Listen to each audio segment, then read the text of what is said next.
अस्सलाम वालेकुम। सोलंकी साहब और मैं दोबारा हाजिर हैं। और आज सबसे बड़ी खबर जो इस वक्त मीडिया की हेडलाइंस बनी हुई है और बहुत ज्यादा इसके ऊपर तबसरे हो रहे हैं सोशल मीडिया पर और अभी टीवी चैनल्स पर भी सब पंडित बैठ जाएंगे। तो सोलंकी साहब, ये फिरदौस आशिक अवान साहिबा को फारिग करने का मतलब क्या है, मकसद क्या है और इसके पीछे क्या मुहर्रिकात हैं? फिरदौस आशिक आवान साहिबा या आपा फिरदौस जो मशहूर हैं, उन्होंने कुछ अर्सा पहले जब जलजला आया था तो उन्होंने कहा था कि जब तब्दीली आती है तो नीचे बेताबी होती है। तो अब वो बेताबी जो है वो आ गई है। आप भी बेताब हैं और तमाम जो तज्जियाकार हैं वो भी बेताब हैं कि ये तब्दीली क्या आई है। तो सही। बात यह है कि जो तहरीक इंसाफ की हुकूमत है वो बहुत सी खबरों की जद में है और थी। सबसे बड़ा जो चैलेंज है वो तो कोरोना का है, लेकिन सही। इस हुकूमत की एक खूबसूरती ये भी है कि जब भी कोई बहुत बड़ा कोई बहरान होता है तो वो कोई और छोटी सी खबर निकालते हैं और उसके बाद कौम जो है वो उस ट्रक की बत्ती के पीछे चल पड़ती है।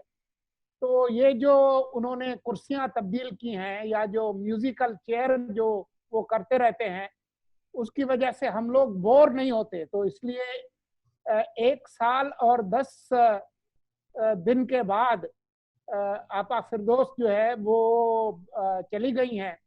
और जो यार दोस्तों के जो चैनल है उन्होंने खबरें भी निकाल ली हैं कि जी वो उन्होंने इतनी तैनातियां कर ली थी, तो इतनी गाड़ियां थी, तो फलां था, जैसे कि ये किसी को पता ही नहीं था। तो वो सारी चीजें अब जो है वो नीचे से निकलना शुरू हो गई हैं। लेकिन ये आपको भी पता है, दुनिया जहान को पता है कि जब उनकी तैनाती हुई थी तो बनीगाला के करीब जो है वो बहुत सारी उनकी मसरूफियात रिपोर्ट हुई थी।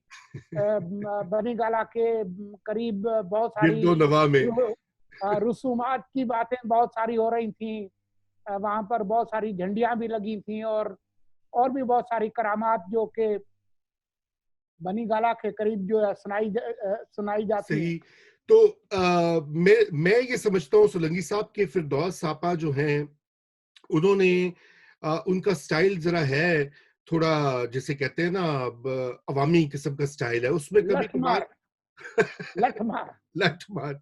तो कभी कभार उसमें वो कुछ ऐसी ऐसी बातें भी कह जाती रही हैं जो मेरे ख्याल से हुकूमत के लिए एम्बेरसमेंट बनती हैं।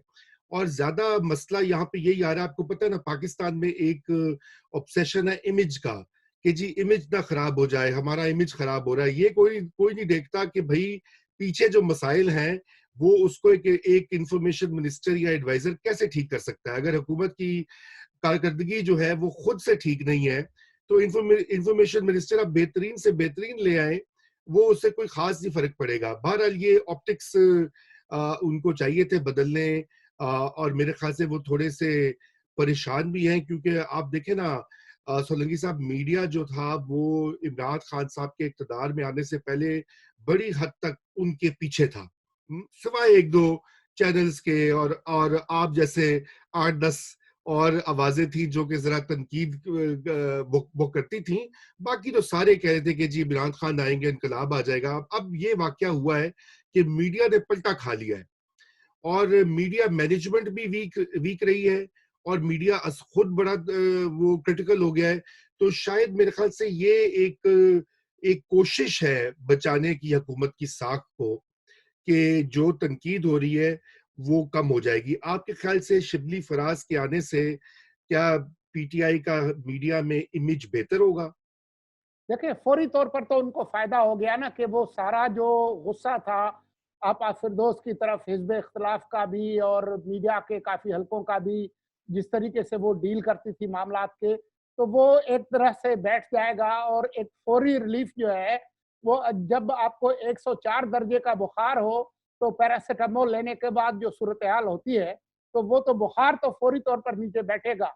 लेकिन उसके बाद क्या होगा? उसके बाद अगर आप ज़मीनी आपकी जो कारकर्दगी है, वो बेहतर नहीं होगी, तो फिर शिबली फराज कुछ भी नहीं कर पाएँगे। आपको याद है कि पंजाब में फयाज़ चौहान जो है, वो इसी तरह की वो एक मेल वर्ज़न थी थे फिरदौस आशिक अवान का। تو उनकी वजह से बहुत सारे इनको एम्बैरेसमेंट होती थी। उनको हटाकर वो शमशान बुखारी जैसे शरीफ आदमी को ले आए, लेकिन वो शरीफ आदमी चल नहीं सका, क्योंकि जब आप नीचे कुछ नहीं करेंगे तो वो आप संभाल नहीं पाएंगे, तो फिर उनको जाना पड़ेगा। तो शिबली फराज साहब जो है वो कुछ भी कर ले, वो अहमद फराज तो नहीं बन सकते, वो उनके बेटे ही हैं। तो वो जो ज़मीनी कारकर्दगी है उसको वो बेहतर नहीं कर सकेंगे, तो वो कुछ नहीं होगा। ये अलबत्ता होगा कि जो मामलात हैं वो इतने भोंडे तरीके से नहीं होंगे जितना कि फिरदौस आशिक अवान के ज़माने में थे। और अब क्योंकि ये खबर आई है कि जनरल रिटायर्ड आसिम बाजवा साहब को भी लाया गया है मुआविन खुसूसी, हालांकि खबर ये है कि वो एजाजी तौर पर होंगे। इसका मतलब है कि वो सीपेक अथॉरिटी के चेयरमैन बदस्तूर बाकी रहेंगे, लेकिन उनका तजुर्बा है पाकिस्तान के मीडिया को हैंडल करने का। आपको याद होगा कि जब वो जी, बिल्कुल, डीजीआईएसपीआर थे, तो वो वाहिद पाकिस्तान के 3 स्टार जनरल थे जो कि डीजीआईएसपीआर थे। और बिल्कुल, उस उनके ज़माने में आईएसपीआर जो है वो फर्श से अर्श तक गया। तो बिल्कुल। वो ये सारे जो कमालात हैं, उसमें उनके पीछे तजुर्बा तो है। तो मुझे ऐसा लगता है कि जो असल जो पीछे जो एग्जीक्यूटिव जो काम होगा, ऑपरेशनल जो मैटर्स होंगे, वो बाजवा साहब संभालेंगे। और जो अच्छी लच्छेदार जो गुफ्तगू है, टॉक शोज़, प्रेस कॉन्फ्रेंसेस वगैरह, और जो नर्म गुफ्तगू है, वो अहमद फराज के बेटे जो है, वो सरअंजाम देंगे। ये आपने अच्छी डिस्टिंक्शन की है और मेरे ख्याल से जनरल बाजवा जो हैं उनका तो बहुत ज़्यादा तजुर्बा है क्योंकि मुझे याद है कि जनरल राहील शरीफ को उस वक्त वो चीफ थे आर्मी के और जनरल बाजवा ने बहुत यूँ समझिए कि इनोवेटिव तरीके से उनकी इमेज बिल्डिंग भी की और इदारे की भी जो साख थी जनरल कियानी के बाद उसको बड़ी हद तक बूस्ट किया।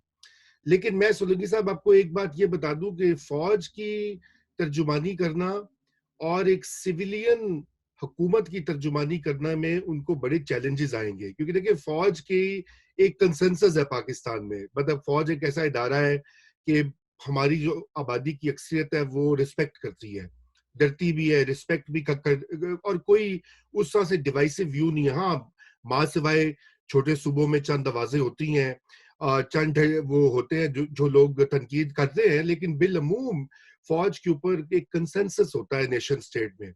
लेकिन ये कंसेंसस जो है ये इमरान खान साहब की गवर्नमेंट पे क्यों होगा, मुझे इसकी जो है वो समझ नहीं आ रही। सोलंकी साहब, तो मैं ये आपकी बात जो है इसमें बड़ा वजन दिखाई दे रहा है कि दोनों मिलकर ही इमरान खान साहब की हुकूमत को बचाएंगे और उसका जो मीडिया इमेज में जो थ्रैशिंग हुई है मीडिया से और उनके पसंदीदा एंकर्स से और उनके जो वो चैनल्स और वो तबसरा निगार, कॉलम निगार जो कि बड़े दावे करते थे इमरान खान साहब की तब्दीली के और कस्में खाते थे उनके बिहाफ पर, तो मेरे ख्याल से शायद ये एक वही सिलसिला लगता है कि वो मैनेजमेंट करेंगे और दोबारा से अवाम में साख को बहाल करने की कोशिश की जाएगी।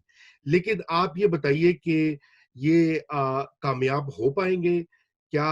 क्या जनरल बाजवा जो है, जैसे मैंने पहले अर्ज की कि वो अफवाज पाकिस्तान का काम निस्बतन आसान होता है, सिविल हुकूमत ज्यादा कॉम्प्लिकेटेड होती है, 4 सूबे हैं, वजारतें हैं, खान साहब हैं, वगैरह वगैरह, तो किस हद तक वो ये संभाल पाएंगे?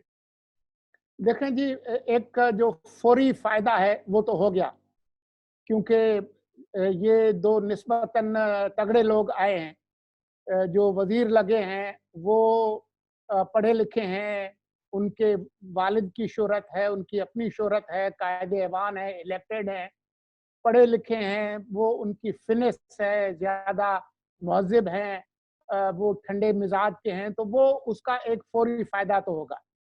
दूसरा फ़ायदा होगा, अगर बाजवा साहब स्पेशल असिस्टेंट हैं, तो उनका इंतज़ामी तजुर्बा है। तो मेरे ख़्याल में वो फ्रंट पे शिबली फराज को ही रखेंगे। बाजवा साहब जो है वो अपना पुराना जो तजुर्बा है उसको इस्तेमाल करेंगे। लेकिन ये फ़ायदा महदूद होगा। ये इसका मुतबादिल हरगिज़ नहीं हो सकता कि आप ज़मीन पे कुछ ना करें اور یہ اچھے لوگ جو ہے وہ آپ کو اچھا دکھائیں. آپ جو زمین پر جتنا اچھا کام کریں گے وہی وہ دکھا پائیں گے. یہ ایک محدود فائدہ ہوگا، یہ ان کی کارکردگی کا متبادل نہیں ہو سکتا. صحیح، صحیح۔ کارکردگی کا بالکل متبادل نہیں ہو سکتا۔ تو میرے خیال سے یہ پھر اب یہی امید کرنی چاہیے کہ حکومت اپنی کارکردگی بھی ٹھیک کرے، اب اپنے ترجمانوں کو تو بدل دیا ہے۔ اور چلتے چلتے میں یہ ضرور آپ سے آخری سوال پوچھوں گا سولنگی صاحب، کہ مجھے اس چیز کی ابھی تک سمجھ نہیں یہ آ رہی کہ وزیر اعظم صاحب نے اتنے زیادہ ترجمان جو ہیں وہ کیوں رکھے ہوئے ہیں؟ کیا ان کی بھی کمی ان میں بھی کمی کی جائے گی کہ صرف شبلی فراز صاحب یا جنرل باجوہ صاحب ہی بات کریں اور باقی جو بھانت بھانت کی بولیاں ہیں ان کو بھی بند کیا جائے، کیونکہ ہر کوئی کانٹرڈکٹری میسج لے کر آتا ہے جس سے کہ صرف حکومت امبیرس ہوتی ہے۔ دیکھیں یہ سب سے بڑا چیلنج تو ہوگا شبلی فراز کا اور جنرل باجوہ صاحب کا، کیونکہ اگر یہ دونوں کمانڈ میں ہیں، ایک انتظامی معاملات کو چلائیں اور ایک فیس پہ ہوں، اس کے بعد اگر ہر آدمی جو ہے وہ اس کچن میں اپنی ڈوئی چلائے گا تو پھر یہ اپنا کام نہیں کر سکیں گے، پھر یہ ان کے لیے بہت مشکل ہوگا. لیکن مسئلہ یہ ہے کہ خان صاحب جو ہے وہ اپنے استبل میں بہت سارے گھوڑے رکھنے کے عادی ہیں، تو اس وجہ سے وہ اپنی عادت سے بھی مجبور ہوں گے. تو اب مجھے نہیں پتا کہ وہ شہباز گل کو اور فواد چودھری کو اور ان لوگوں کو خاموش رکھ پائیں گے نہیں رکھ پائیں گے، یہ پھر آئندہ والے آپ دنوں میں دیکھیں گے. لیکن جو بنیادی معاملہ ہے وہ ان کی اپنی کارکردگی کا ہے، اس کا کوئی نعم البدل کوئی فرد یا دو بندے ہو نہیں سکتے. یہ آپ نے بالکل صحیح بات کہی ہے، بالکل صحیح بات کی ہے۔